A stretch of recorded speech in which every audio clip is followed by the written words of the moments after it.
Pour ne rien rater de nos programmes, n'oubliez pas de vous abonner à nos deux chaînes YouTube, le Média TV et le Média 24/7, et d'activer la cloche. Bonjour à toutes et à tous, ravi de vous retrouver sur Le Média pour le récap, votre rendez-vous quotidien d'actualité. Du lundi au jeudi, on revient sur un sujet sans filtre et sans langue de bois. Avant d'entrer dans le vif du sujet, un message important, nous avons besoin de vous. Le Média lance Riposte, une campagne de financement citoyen pour renforcer une information libre, indépendante et populaire. Dans un contexte où des fortunes privées comme celle de Pierre-Édouard Stérin cherchent à influencer l'opinion à coups de millions d'euros, nous devons nous organiser collectivement. Aidez-nous à riposter, rendez-vous sur campagne.lemediatv.fr. Et maintenant, place à l'épisode 51 du récap, c'est parti. Hier, l'Assemblée nationale a tremblé. Alors non, pas sous les tonnerres d'applaudissements pour les 12 membres d'équipage de la flottille de la Liberté, les ressortissants français, dont une eurodéputée kidnappée en haute mer par l'armée israélienne, ça n'émeut pas vraiment la représentation nationale. Pire encore, plus on avance vers la droite de l'hémicycle, plus ça semble les réjouir. Bref, non.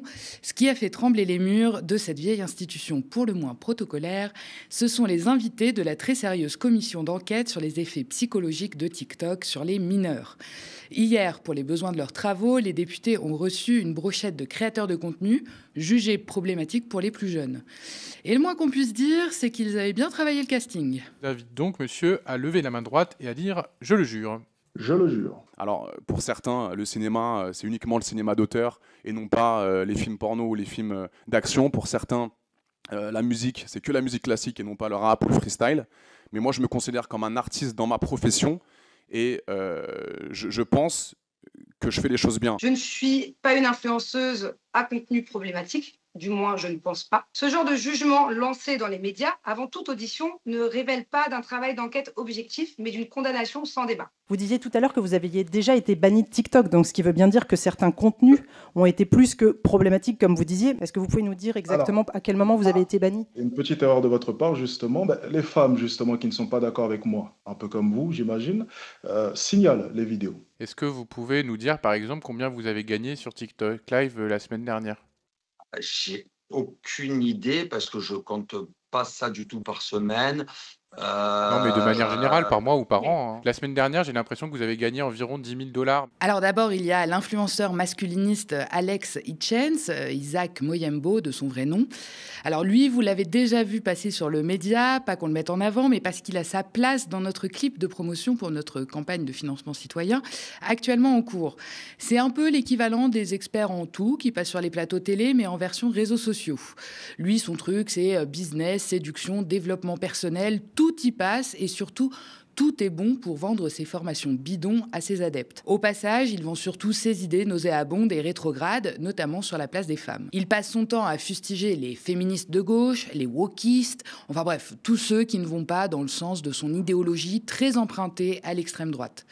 Interrogé sur ses prises de position, Alex Hitchens a jugé ses propos pas problématiques et a brandi la sempiternelle notion de liberté d'expression.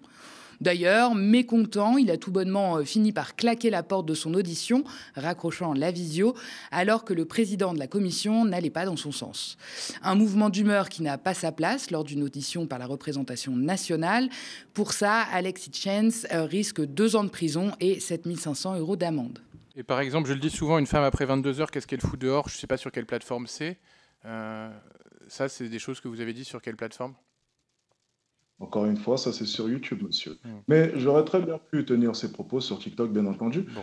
Maintenant, il aurait fallu peut-être conserver la vidéo originale. Le gros problème justement de TikTok, j'en parlais au début, et vous êtes en train de tomber dans le piège, je pense, c'est la désinformation. Vous êtes en train d'isoler mon propos. Donc vous avez pris 10 secondes d'un propos de 8-10 minutes, où j'expliquais justement, parce qu'on va rentrer en détail, parce qu'apparemment on est en train d'en parler, donc pourquoi pas, j'expliquais que le gouvernement était responsable de la sécurité. Il n'était pas normal qu'une femme en 2025 ne puisse pas sortir dehors le soir, très tard, sur Paris. Et justement, après, je parlais du fait que dans ce monde qui est dur, que fait une femme dehors après 22 heures? Et je poursuivais ensuite, il est préférable de sortir avec une amie, ou avec 2 amis, ou avec un homme. Vous avez pris 10 secondes de mon propos, vous l'avez isolé, et vous venez de me le balancer à la gueule. C'est le problème de balancer à TikTok. la gueule, excusez-moi, mais vous prenez son téléphone, si elle refuse, c'est une pute fin de relation, c'est pas moins problématique. Sur TikTok et sur Par YouTube, les exemple, si vous conditions... changez- Excusez-moi, je vais si vous finir. changez de- Laissez-moi finir, s'il vous Si plaît. vous changez de sujet, alors, Je vous demande de me laisser excusez-moi. finir. C'est moi qui mène l'audition. C'est Je suis une le président de la commission commission d'enquête. Je vous demande de me laisser finir. monsieur, vous êtes peut-être Non, je président, voulais... mais Je si suis vous président, devez excusez-moi. former mes propos, il y Excusez-moi, aura on plus de va couper le président. son de Monsieur Etchen, s'il vous plaît, si vous continuez. Vous voulez- Voilà. Donc Oui, je finis mon propos, s'il vous plaît. Je vous disais... Au revoir, c'est- monsieur. Voilà. Bonne journée. Je finis mon propos. Les députés ont également entendu Adrien Laurent, connu sous le nom d'Adé Laurent. C'est un ancien de la télé-réalité qui s'est reconverti dans le contenu pour adultes, notamment via des plateformes payantes. Mais pour continuer à faire parler de lui, il n'a pas déserté les réseaux gratuits pour autant et fait même régulièrement parler de lui en raison de ses prises de parole, notamment en live quand il échange avec de parfois très jeunes femmes. Le 14 mai dernier, la ministre Aurore Bergé a écrit à Emmanuel Macron pour l'alerter à son sujet. Elle dénonce, je cite, une vision déformée et toxique de la sexualité où la domination et la violence prennent le pas sur le respect et le consentement. Il est par ailleurs visé par une plainte pour viol pour des faits datant de 2018 en Australie. Dans la catégorie télé-réalité, il y avait aussi Julien et Manon Tanti, un couple d'influenceurs marseillais expatriés à Dubaï depuis plusieurs années. Tous deux cumulent des millions d'abonnés sur les réseaux sociaux et partagent leur quotidien en vidéo, notamment avec leurs 2 jeunes enfants.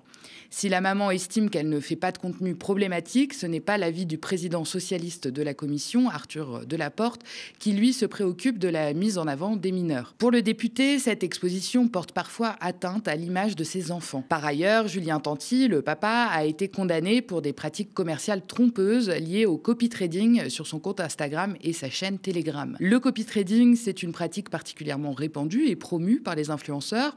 En gros, c'est faire croire à sa communauté que n'importe qui peut gagner des sommes astronomiques en investissant quelques euros au départ, puis en reproduisant les positions financières soi-disant miraculeuses prises par des traders pour les ensuite faire fructifier la mise.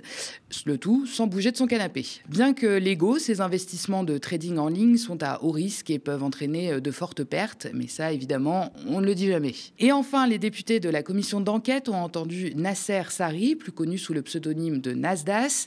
C'est un Perpignanais particulièrement suivi sur Snapchat, où il compte plus de 9 millions d'abonnés. Il s'est fait connaître en distribuant de l'argent à ses abonnés, souvent jeunes, à travers des jeux. Il est aussi critiqué pour sa tendance à exhiber la détresse de personnes en difficulté sur les réseaux sociaux. Dimanche dernier, il a d'ailleurs annoncé la fin de son activité sur les réseaux, disant vouloir se recentrer sur ses priorités, à savoir sa famille et sa vie personnelle. Alors l'année dernière, en juin aussi, il avait fait la même annonce pour finalement revenir quelques mois plus tard, en octobre. Cette audition à l'Assemblée nationale a fait beaucoup de bruit, notamment sur Internet, mais le travail de la commission d'enquête ne se résume pas à ça. Depuis 2 mois, les députés ont entendu beaucoup d'autres invités, notamment des économistes, des juristes, des associations de défense de victimes, pour mieux comprendre les enjeux de TikTok, ses mécaniques algorithmiques, mais aussi déterminer comment mieux réguler la plateforme chinoise. Les influenceurs d'hier, jugés donc comme problématiques, ont été sélectionnés via une consultation citoyenne à laquelle plus de 30 000 personnes ont participé. On écoute Arthur Delaporte, député socialiste et président de la commission. Là, de ces influenceurs et de leurs contenus qui peuvent être problématiques individuellement. Le sujet, c'est comment on fait de la régulation globale et comment on s'attaque aux vrais sujets qui sont les plateformes. Mais alors comment on fait? Alors il y a un sujet qui est déjà européen. On s'est rendu avec la rapporteure Laure Miller à Bruxelles la semaine dernière parce qu'il faut que la Commission européenne accélère sur les enquêtes à l'égard des plateformes, même si je comprends qu'il faut Et elle en a envie, des dossiers étayés. Oui, les services qu'on a rencontrés nous disent, eux, ils ont des moyens, mais ils veulent des procédures solides aussi pour pouvoir, parce qu'en face, on a des plateformes qui ont des armées d'avocats et qui sont prêtes aussi à tout. Donc voilà, moi je le dis, il faut que tout le monde puisse faire son travail. Il y a le temps des enquêtes européennes, mais il y a aussi le temps du politique.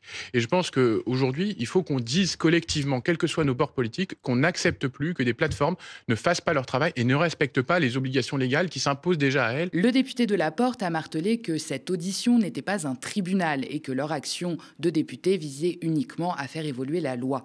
Un argumentaire qui n'a pas trouvé écho chez les influenceurs entendus, souvent sur la défensive pendant l'audition.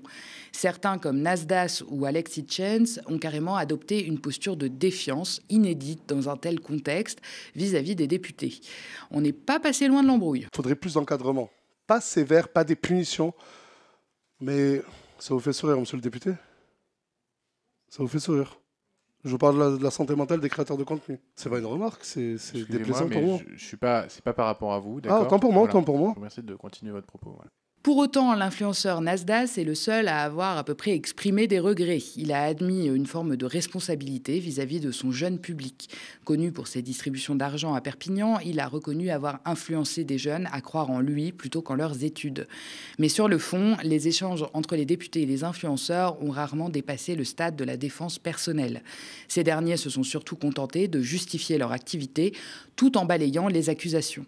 Manon Tanti, par exemple, a dénoncé une condamnation sans débat et des attaques gratuites en réponse aux critiques formulées par Arthur Delaporte sur les dérives du milieu. Les influenceurs ont soumis peu de propositions pour faire évoluer la plateforme, alors que les débats menés par des députés parfois peu au fait des fonctionnements de TikTok ont à plusieurs reprises dévié sur les réseaux sociaux dans leur ensemble. On n'est pas loin du temps perdu pour la commission, alors même que les enjeux sont importants. TikTok, entreprise chinoise, est un réseau social qui dénombre 1,2 milliard d'utilisateurs actifs chaque mois dans le monde.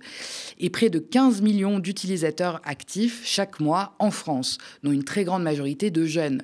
72% des utilisateurs français ont moins de 24 ans et 39% ont entre 18 et 24 ans. Adé Laurent et Nasdaq ont renvoyé les parents à leurs responsabilités dans l'usage de TikTok fait par leurs enfants.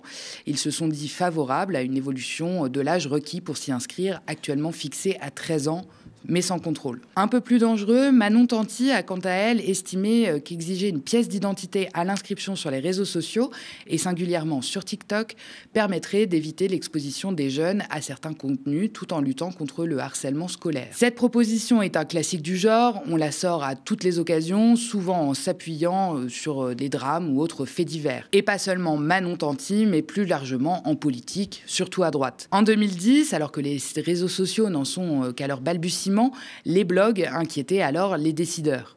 En 2016, c'était Éric Ciotti qui y allait de sa proposition de rendre obligatoire pour les réseaux sociaux la vérification de l'identité de leurs membres.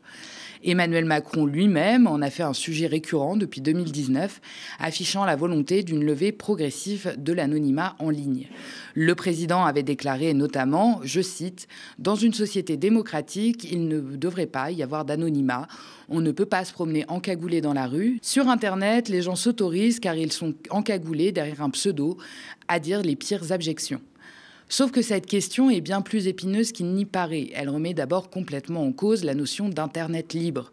L'anonymat en ligne reste un outil valable pour protéger la vie privée, l'activité militante, mais également pour contourner la censure d'État.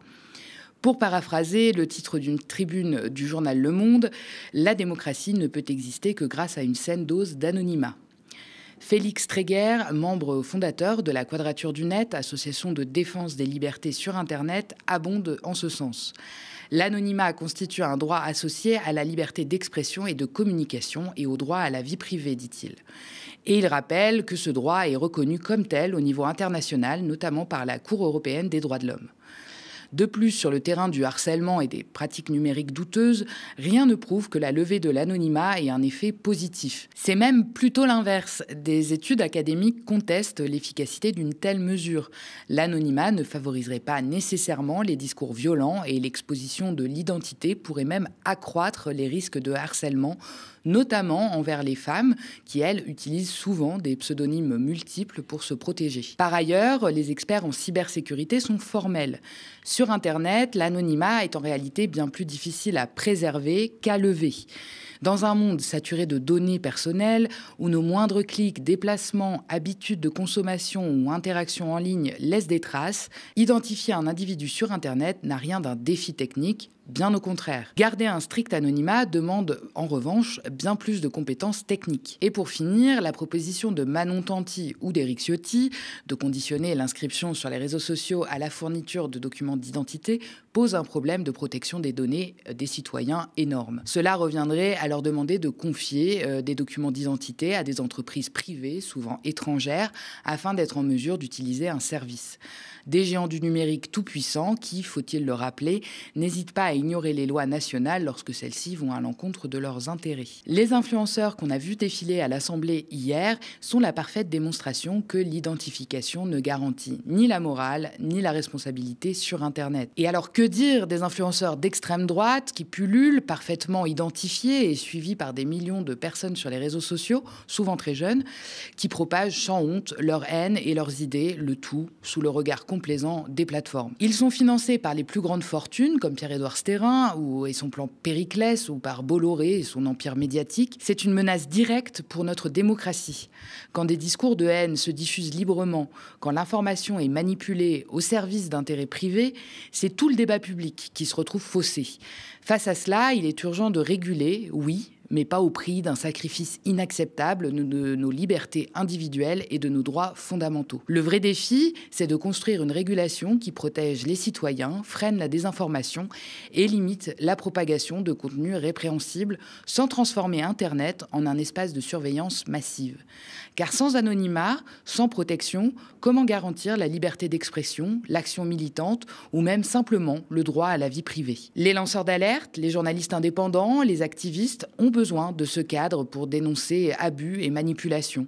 C'est ce fragile équilibre qu'il faut défendre en refusant les solutions simplistes.